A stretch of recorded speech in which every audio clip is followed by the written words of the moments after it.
यूहन्ना की पहली पत्री, दूसरा अध्याय। हे मेरे बालकों, मैं ये बातें तुम्हें इसलिए लिखता हूँ कि तुम पाप न करो। और यदि कोई पाप करे तो पिता के पास हमारा एक सहायक है, अर्थात धार्मिक यीशु मसीह, और वही हमारे पापों का प्रायश्चित है, और केवल हमारे ही नहीं वरन सारे जगत के पापों का भी। यदि हम उसकी आज्ञाओं को मानेंगे तो इससे हम जान लेंगे कि हम उसे जान गए हैं।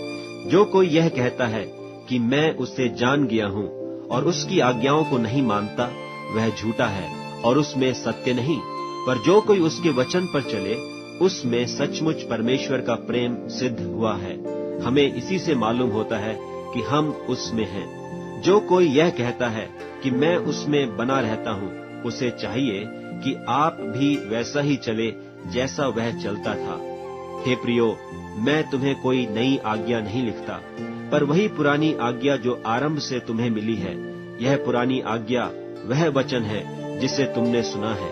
फिर मैं तुम्हें नई आज्ञा लिखता हूँ, और यह तो उसमें और तुम में सच्ची ठहरती है, क्योंकि अंधकार मिटता जाता है और सत्य की ज्योति अभी चमकने लगी है। जो कोई यह कहता है कि मैं ज्योति में हूँ और अपने भाई से बैर रखता है, वह अब तक अंधकार ही में है। जो कोई अपने भाई से प्रेम रखता है, वह ज्योति में रहता है और ठोकर नहीं खा सकता। पर जो कोई अपने भाई से बैर रखता है, वह अंधकार में है और अंधकार में चलता है और नहीं जानता कि कहाँ जाता है, क्योंकि अंधकार ने उसकी आंखें अंधी कर दी हैं। हे बालकों, मैं तुम्हें इसलिए लिखता हूँ कि उसके नाम से तुम्हारे पाप क्षमा हुए। हे पितरों, मैं तुम्हें इसलिए लिखता हूँ कि जो आदि से है तुम उसे जानते हो। हे जवानों, मैं तुम्हें इसलिए लिखता हूँ कि तुमने उस दुष्ट पर जय पाई है। हे लड़कों, मैंने तुम्हें इसलिए लिखा है कि तुम पिता को जान गए हो।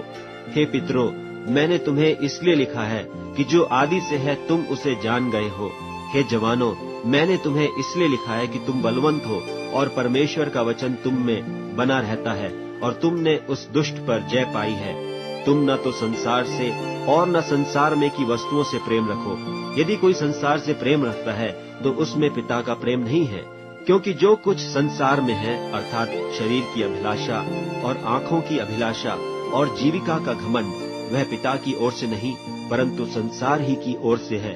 और संसार और उसकी अभिलाषाएं दोनों मिटते जाते हैं, पर जो परमेश्वर की इच्छा पर चलता है वह सर्वदा बना रहेगा।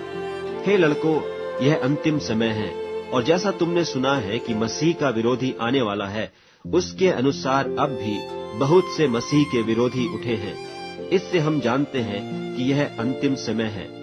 वे निकले तो हम ही में से, पर हम में के थे नहीं, क्योंकि यदि हम में के होते तो हमारे साथ रहते। पर निकल इसलिए गए कि यह प्रकट हो कि वे सब हम में के नहीं हैं। और तुम्हारा तो उस पवित्र से अभिषेक हुआ है, और तुम सब कुछ जानते हो। मैंने तुम्हें इसलिए नहीं लिखा कि तुम सत्य को नहीं जानते, पर इसलिए कि उसे जानते हो, और इसलिए कि कोई झूठ सत्य की ओर से नहीं। झूठा कौन है? केवल वह जो यीशु के मसीह होने से इनकार करता है, और मसीह का विरोधी वही है जो पिता का और पुत्र का इनकार करता है। जो कोई पुत्र का इनकार करता है, उसके पास पिता भी नहीं। जो पुत्र को मान लेता है, उसके पास पिता भी है। जो कुछ तुमने आरंभ से सुना है, वही तुम में बना रहे।